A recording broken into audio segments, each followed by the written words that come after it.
Sir ए diabetic. ए diabetic.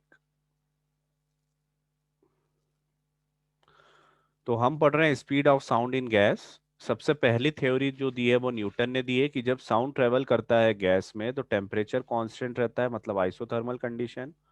दूसरी theory दी है Laplace ने, जो सही साबित हुई न्यूटन के मुकाबले, that's why it is called Laplace correction.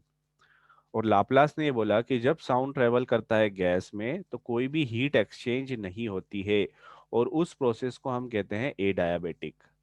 ठीक है। और speed of longitudinal wave in liquid और गैस का फॉर्मूला है constant under root of B by rho. B is the bulk modulus of elasticity, rho is the density.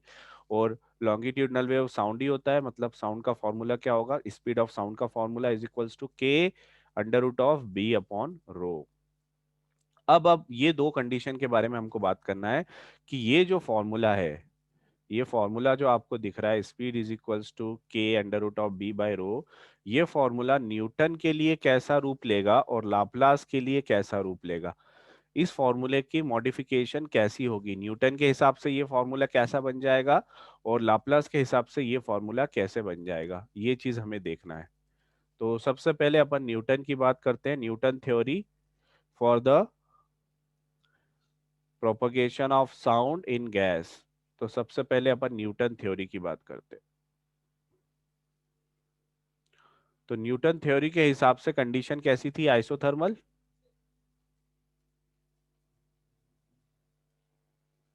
Isothermal. तो isothermal का condition क्या होती है, P V is equals to constant, यही condition होती है, थर्मोडायनेमिक्स में पढ़ा था अपन ने। आइसोथर्मल अगर होता है मतलब P into V is equals to constant. अब हम क्या करते हैं, दोनों तरफ डिफरेंशिएट कर देते हैं with some random variable X. Differentiate both the side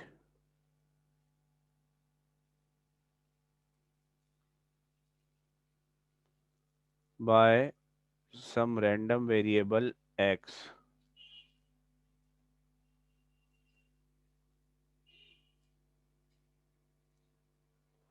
दोनों तरफ डिफरेंशिएट कर देते हैं, और यहाँ पर p इंटू वी डिफरेंशिएट। तो प्रोडक्ट का रूल क्या होता है, पहले p को डिफरेंशिएट करो, dp बाई डी एक्स। मतलब पहले तो अपने को इनको डिफरेंशिएट करना है पूरे को विथ रिस्पेक्ट टू x। तो हम क्या करेंगे, x के रिस्पेक्ट में है तो d by D x PV का करेंगे, pv को डिफरेंशिएट करेंगे और इधर भी डिफरेंशिएट करेंगे d by D x constant को। अब कांस्टेंट का डिफरेंशिएशन जीरो होता है, ये हमें पता है, कांस्टेंट का डिफरेंशिएशन जीरो होता है। अब पीवी को जब डिफरेंशिएट करते हैं तो पहले हम एक को करेंगे, दूसरा एज इट इज रहेगा।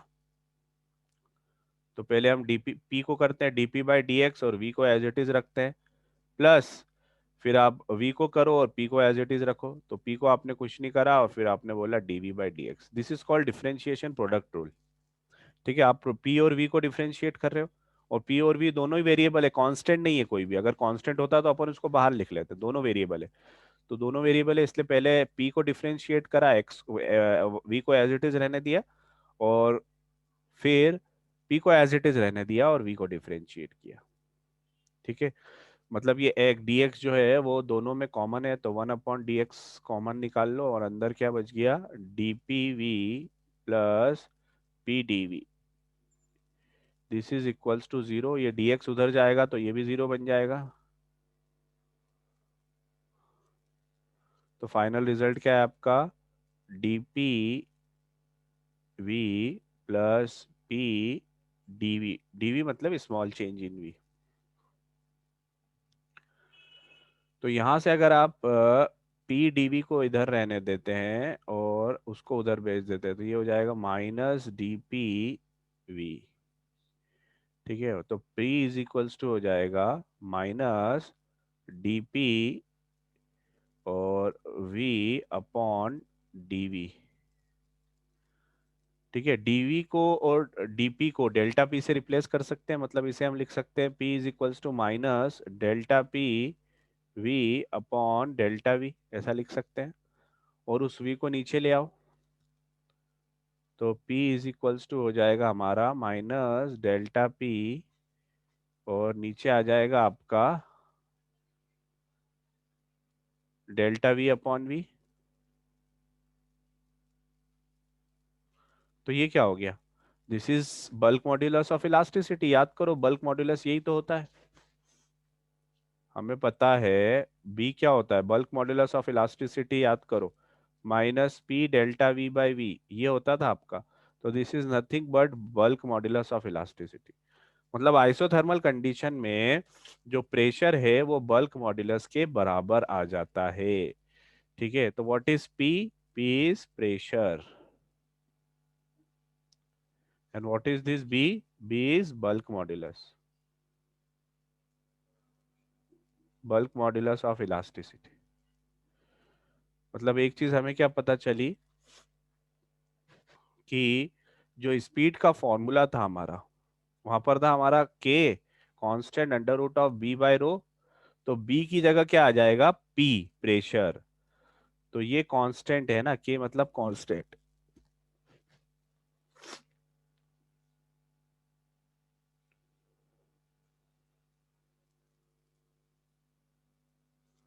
तो ये पी बाय रो हो जाएगा। तो फॉर्मूला कैसा बन जाता है?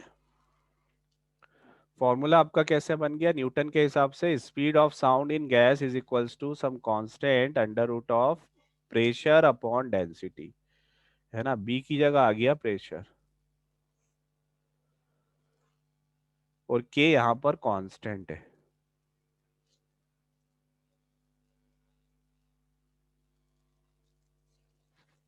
Is that clear? Any doubt? Yes sir. Yes sir. Clear.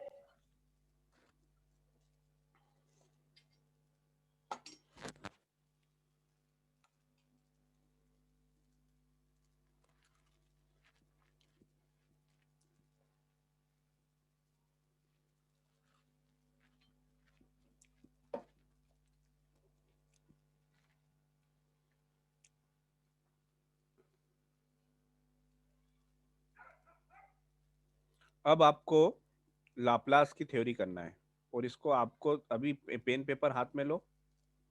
Laplace theory अभी आपको करना है, 5 मिनट दे रहा हूँ। इसके लिए आपका ए डायबिटिक कंडीशन थी, और ए डायबिटिक कंडीशन में क्या होता है? P V to the power gamma equal to constant. अब इसमें करके बताओ, डिफरेंशिएट करो बोथ साइड, वही चीज करो, differentiate both side with respect to random variable x. V to the power gamma को v to the power n लो, इसका डिफरेंशिएशन क्या होगा? Differentiation of v to the power gamma बता दूं मैं आपको, डी बाई डी एक्स। अगर आप V to the power gamma करते हो तो इसका आंसर कुछ नहीं आना है, गामा और we to the power gamma minus one. करके बताओ, 5 मिनट दे रहा हूं मैं, किसके बराबर आ रहा है? पेन पेपर लो और करके देखो, बिस्तर से उड़ जाओ।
जीरो है हुआ क्या?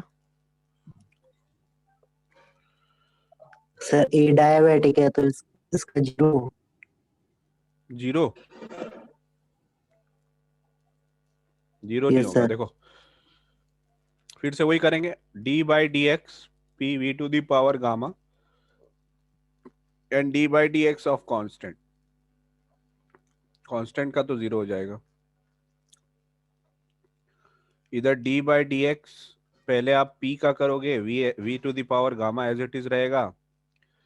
फिर आप p को एज इट इज रहने दो और डी बाई डी एक्स किसका कर दो, v to the power gamma का।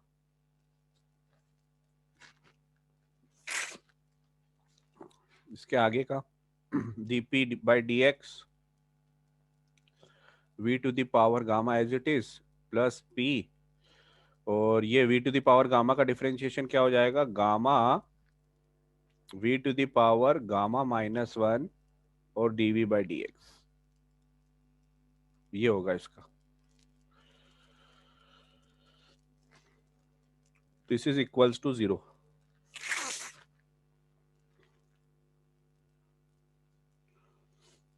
ठीक है ना? अब v to the power gamma minus one, इसको आप कैसे लिख सकते हो? मैं एक एक स्टेप लिख रहा हूं आप लोगों के लिए ताकि आपको कोई भी डाउट नहीं हो। V to the power gamma और we to the power minus one दो कर सकते हैं, क्योंकि v to the power gamma minus one है तो हम इसको बेस सेम बेस में दो पावर लगा सकते हैं ना, वी की पावर गामा और वी की पावर माइनस वन।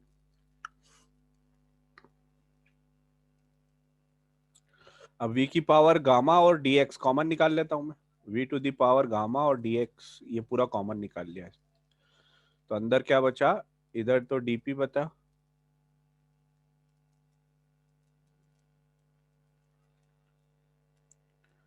प्लस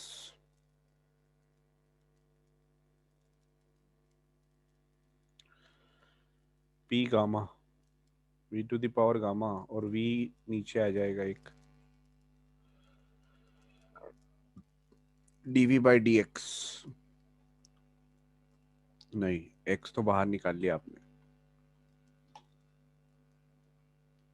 सिर्फ डीवी बचेगा। यहां तक कोई डाउट किसी को?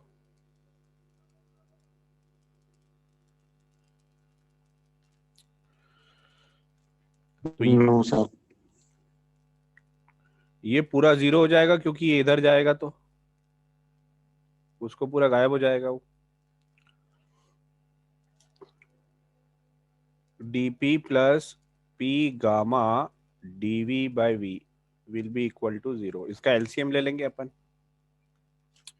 एलसीएम लेंगे तो ये हो जाएगा V D P plus P gamma D V, पूरे का एलसीएम हो गया वी, और वी उधर जाएगा तो वो भी जीरो हो जाएगा।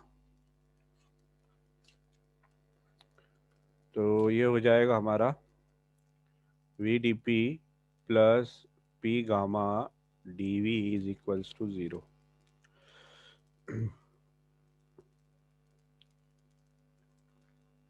अब क्या करेंगे, पी गामा डी वी को एज इट इज रहने दो, उसको उधर भेज दो, माइनस डी पी वी, और पी और गामा को इधर रहने दो, is equals to minus D P V upon D V. ठीक है, और dp मतलब डेल्टा से रिप्लेस कर सकते हैं, तो p delta is equals to minus delta P V upon delta V. एक एक स्टेप लिख रहा हूं मैं आपके लिए। p gamma is equals to minus delta p, और नीचे क्या हो जाएगा, डेल्टा v अपॉन v, और ये क्या हो गया आपका again, this is b, because b is equals to क्या होता है, b is equals to minus p delta v by v, है ना, या माइनस डेल्टा पी आप कह सकते हो इसको। तो ये आ गया आपका बी, मतलब यहां पर P इंटू गामा के बराबर बी है। वहां पर किसके बराबर था बी, बताओ, वहां किसके बराबर था?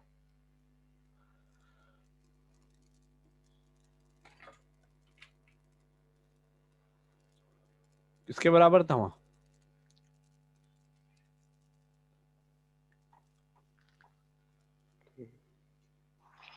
सर यही था ना, D T delta T upon delta pressure D के अपॉन डी। बराबर था। प्रेशर के बराबर था ना।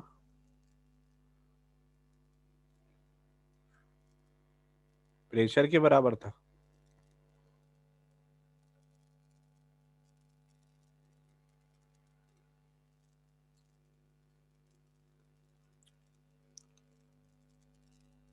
प्रेशर के बराबर था ना, और यहाँ पर बी किसके बराबर है?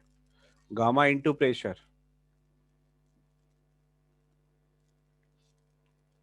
तो therefore P into gamma is equals to bulk modulus.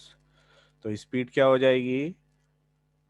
Speed is equals to क्या थी हमारी? कांस्टेंट के under root of B by rho. तो यहाँ पर क्या हो जाएगी? स्पीड के बी की जगह आ जाएगा P into gamma by rho. This is the formula in Laplace theorem adiabatic condition में, which is correct. Speed according to Laplace.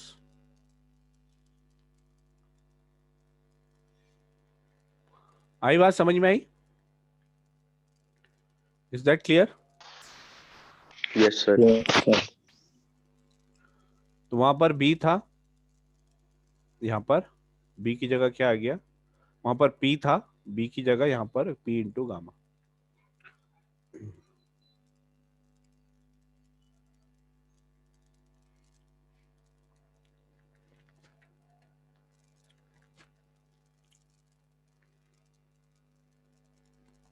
कोई doubt? No sir. No sir. No sir.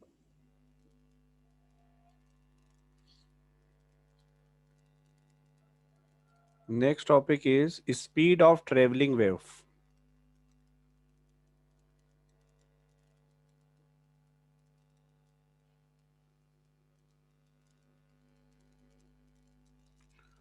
जिसको हिंदी में हम कहते हैं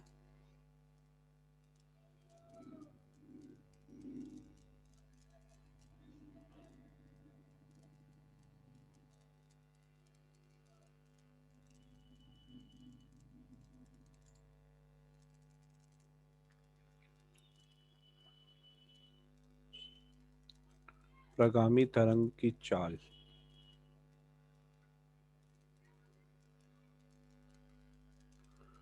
स्पीड ऑफ ट्रेवलिंग वेव। एक travelling wave जो होती है वो उसकी स्पीड क्या होगी? ट्रेवलिंग वेव मतलब वेव इस तरह से आपका ये पॉजिटिव डायरेक्शन है एक्स की, इस डायरेक्शन में आगे बढ़ रही।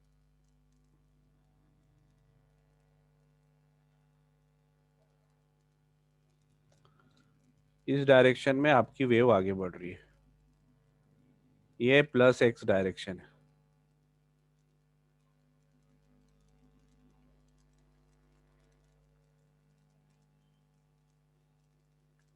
प्लस एक्स डायरेक्शन में हमारी स्पीड।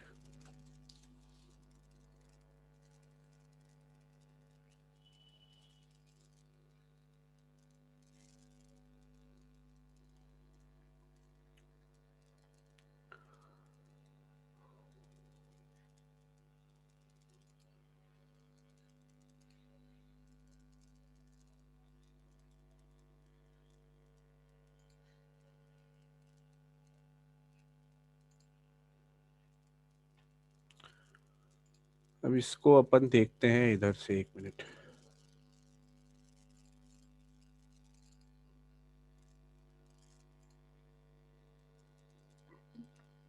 यहां पर आप देखो इस एनिमेशन में,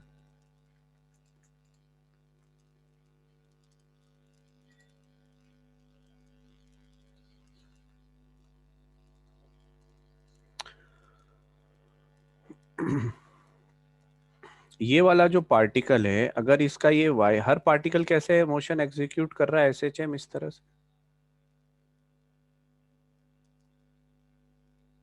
ये एसएचएम कर रहा है। तो इस पार्टिकल का ये जो डिस्प्लेसमेंट है वाई, है ना, ये वाला जो डिस्प्लेसमेंट है वाई, तो ये पार्टिकल अभी ये वाई डिस्प्लेसमेंट पे है, और ये पार्टिकल कहाँ है? जीरो पे। और ये डिस्टेंस कितनी है, x डिस्टेंस है। ये 0 से लेके इस पार्टिकल की डिस्टेंस कितनी है, x। तो मान लो ये स्पीड दे रखी है v, v is the speed of the wave. तो अगर यहां से हम पीछे आए इस पार्टिकल के पास में, तो इस पार्टिकल के पास पीछे कितने टाइम में आएंगे, मतलब वेव पीछे, वेव को ये 1 से 2 तक जाने में कितना टाइम लगा बताओगे आप? तो टाइम इज इक्वल्स टू क्या होता है, speed is equals to distance upon time. तो time is equals to distance upon speed. Distance कितनी है x और स्पीड कितनी है v, तो x अपॉन v टाइम लगेगा 1 से 2 तक जाने में, लगेगा कि नहीं? Yes yes sir sir. लगेगा। अब इतने टाइम पहले ये वाला पार्टिकल भी यहां पर था, क्योंकि ये पार्टिकल भी ऊपर नीचे हो रहा है। तो अभी ये जो सेकेंड पार्टिकल है ये y डिस्प्लेसमेंट है इसकी ऊपर की तरफ। तो इतने टाइम पहले, टाइम x अपॉन v पहले, ये पार्टिकल भी यहां पर था। देखना मैं एनिमेशन चलाता हूं। तो यहां पर ये जो पार्टिकल ये यहां पर है अभी y डिस्प्लेसमेंट, तो ये 0 पे जो पार्टिकल है वो उसका डिस्प्लेसमेंट भी कितना था, y। मतलब ये पार्टिकल यहां पर आ जाएगा, देखना।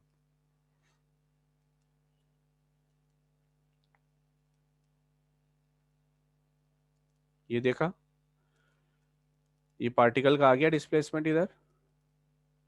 ये आया कि नहीं आया बताओ, ये डिस्प्लेसमेंट y।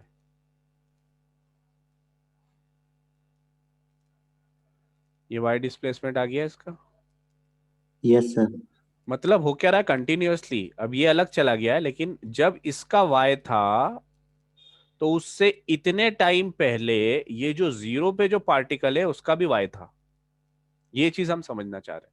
ये इस वेव की, ये ट्रेवलिंग वेव है, वेव आगे बढ़ रही है, लेकिन पार्टिकल आगे नहीं बढ़ रहा है। हर पार्टिकल अपनी जगह पर ऊपर नीचे हो रहा है, सिर्फ हर पार्टिकल अपनी जगह पर ऊपर नीचे हो रहा है, और वेव उसकी वजह से आगे बढ़ रही है।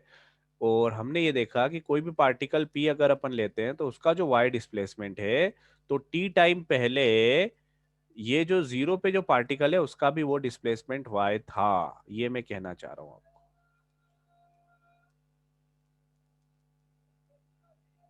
ये देखो आप, होगा ना y।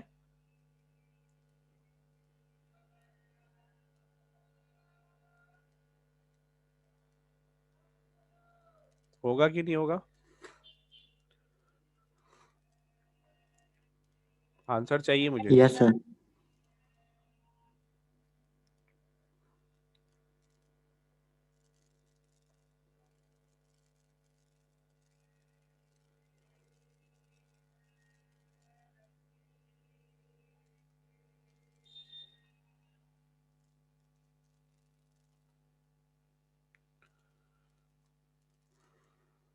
तो मैं यहां पर ये कह रहा हूं कि अगर किसी पार्टिकल की हम बात करें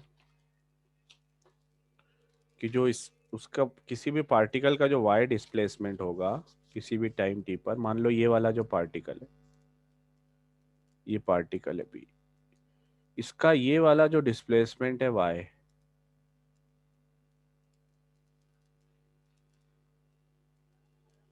ये y डिस्प्लेसमेंट अभी इसका है। कुछ टाइम पहले ये डिस्प्लेसमेंट o पे जो पार्टिकल है उसका था, और इन दोनों के बीच की डिस्टेंस कितनी है, x। तो मैं ये सिंपल ये कहना चाह रहा हूं, the displacement in the y direction का डिस्प्लेसमेंट है ना,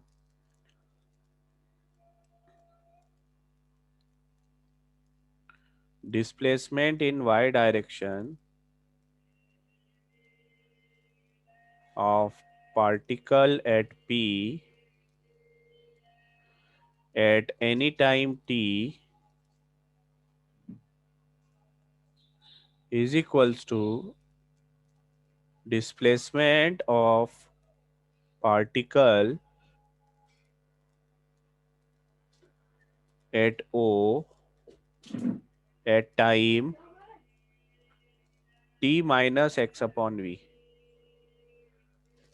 किसी भी टाइम टी पर जो पी का जो डिस्प्लेसमेंट है, किसी भी टाइम टी पर पी पार्टिकल का जो डिस्प्लेसमेंट है वही डिस्प्लेसमेंट ओ पार्टिकल का होगा कितने टाइम में, उस टाइम में से X, where V is the speed, wave speed जो है वो वी है, कितने टाइम में, T minus X upon V. ये स्टेटमेंट सबको समझ में आया, क्योंकि ये स्टेटमेंट समझना बहुत जरूरी है आगे बढ़ने के लिए। Is that clear? Yes sir आगे। यस सर आ गया। Yes, sir. और y में जो डिस्प्लेसमेंट होता है उसको हम किससे रिप्रेजेंट करते हुए आ रहे हैं, एसएचएम में जो y का डिस्प्लेसमेंट होता है उसको हम किससे रिप्रेजेंट करते हैं, a साइन थीटा। तो यहां पर मैं कहूंगा a sine omega t is actually equal to a sine omega t minus X upon V, और यही हमारा डिस्प्लेसमेंट है y का displacement for progressing wave. Progressive wave x और t, यहाँ पर दो वेरिएबल आएंगे, तो x डिस्टेंस और टाइम के साथ में ये y का अपना पोजीशन। Is that clear? ये y का रिलेशन है हमारा, a sine omega t is equals to a sine omega t minus X V. ठीक है, तो हम इसको और इसको इक्वेट कर देते हैं इन दोनों को, तो हमारी इक्वेशन बन जाएगी जो इक्वेशन हमें चाहिए। तो ये हो जाएगी y एक्स टी मतलब ये फंक्शन है एक्स और टी और एक्स दोनों वेरिएबल है, a sine omega T minus X upon V. यहां पर मैंने एक्स और टी क्यों लिखा है, क्योंकि इस इक्वेशन में सिर्फ दो ही चीजें हैं जो वेरिएबल है, एक टी और एक एक्स, बाकी सब कांस्टेंट है। आई बात समझ में? इसीलिए मैंने एक्स टी लिखा है। एक्स और टी सिर्फ वेरी कर रहे हैं, बाकी सारी चीजें कांस्टेंट है। That's why I have written X comma T. That means it is a function of x and t. Both t and x is varying, otherwise everything else is not changing. So this yxt is equals to a sin omega t minus x upon v. Is that clear? तो ये equation बन रही है बहुत important, yxt is equals to a sin omega को अंदर multiply कर देते हैं, omega into T minus X omega upon we.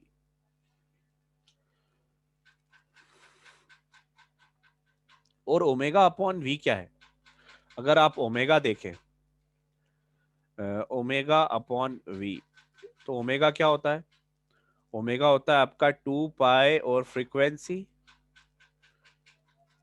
ठीक है, और यहां पर वी है, और फ्रीक्वेंसी अपॉन ये वेलोसिटी। तो वेलोसिटी स्पीड की क्या होती है, स्पीड की वेलोसिटी होती है wavelength into frequency, wavelength into frequency, because this is speed of wave. What is V, what is V, v is speed of wave, और वेव की स्पीड क्या होती है, उसकी wavelength into frequency, wavelength lambda into frequency,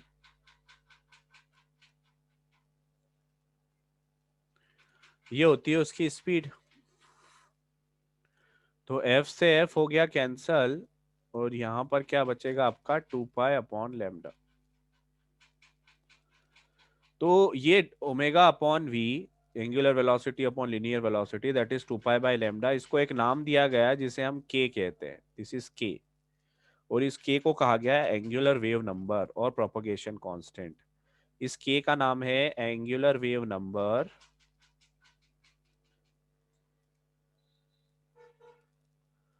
और propagation constant, propagation constant, ये आपका k है, जिसको इस k को हिंदी में हम कहते हैं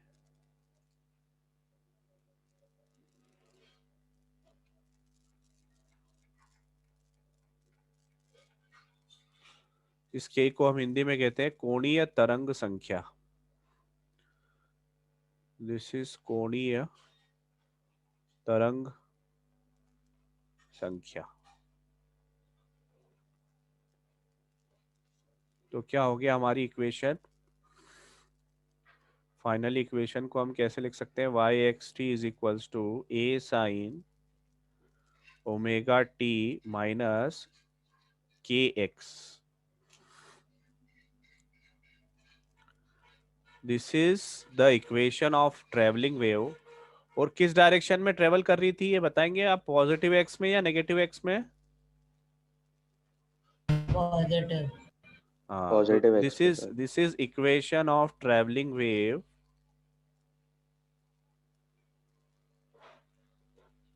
which is in positive x direction.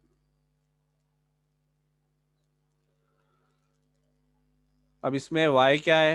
y x t, this is displacement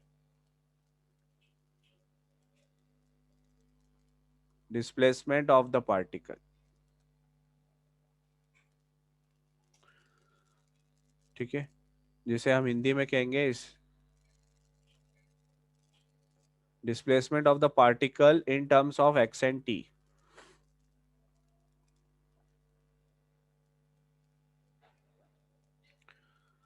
displacement को हिंदी में हम क्या कहते हैं? विस्थापन। तो दिस इज विस्थापन। y x comma t is the displacement of the particle in terms of x and t. What is a? A is amplitude. Amplitude को हिंदी में हम कहते हैं आयाम, तरंग का आयाम। इसको हम हिंदी में कहते हैं तरंग का आयाम।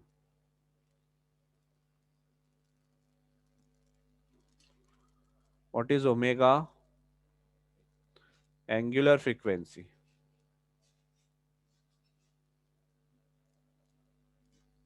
कोणीय आवृत्ति।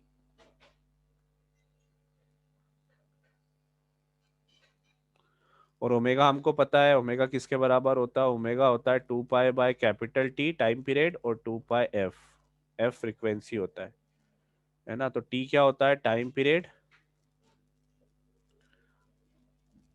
ओमेगा की वैल्यू किसके बराबर होती है? 2 पाई बाय टी।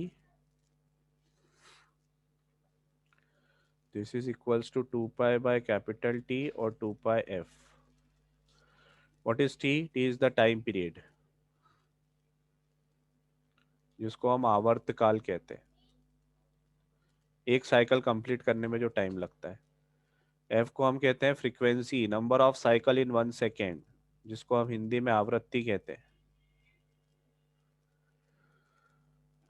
और टी क्या है? Any time T. T is any time, given time, any given time.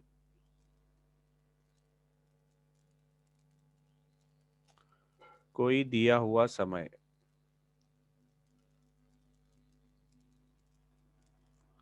और एक्स क्या है? पोजीशन या स्थिति। ओके क्या है? Angular wave number.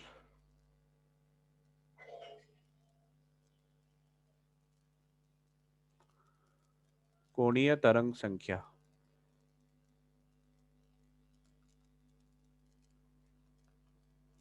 Is that clear? Any doubt?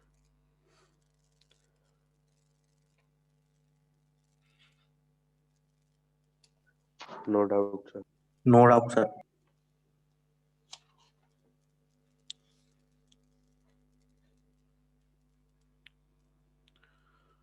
और ये हमारी इक्वेशन में इनिशियल फेज 0 था।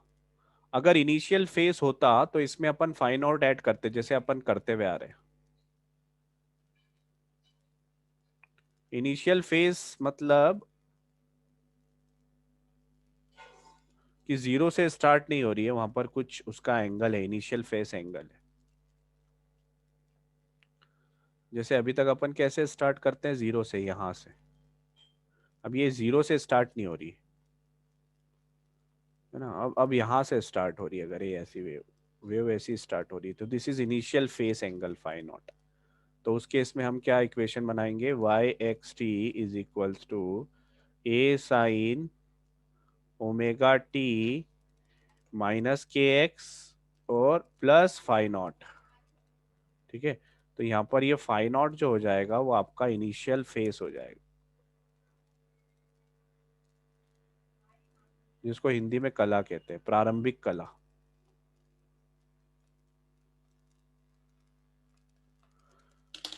Any doubt? No, sir. No doubt, sir.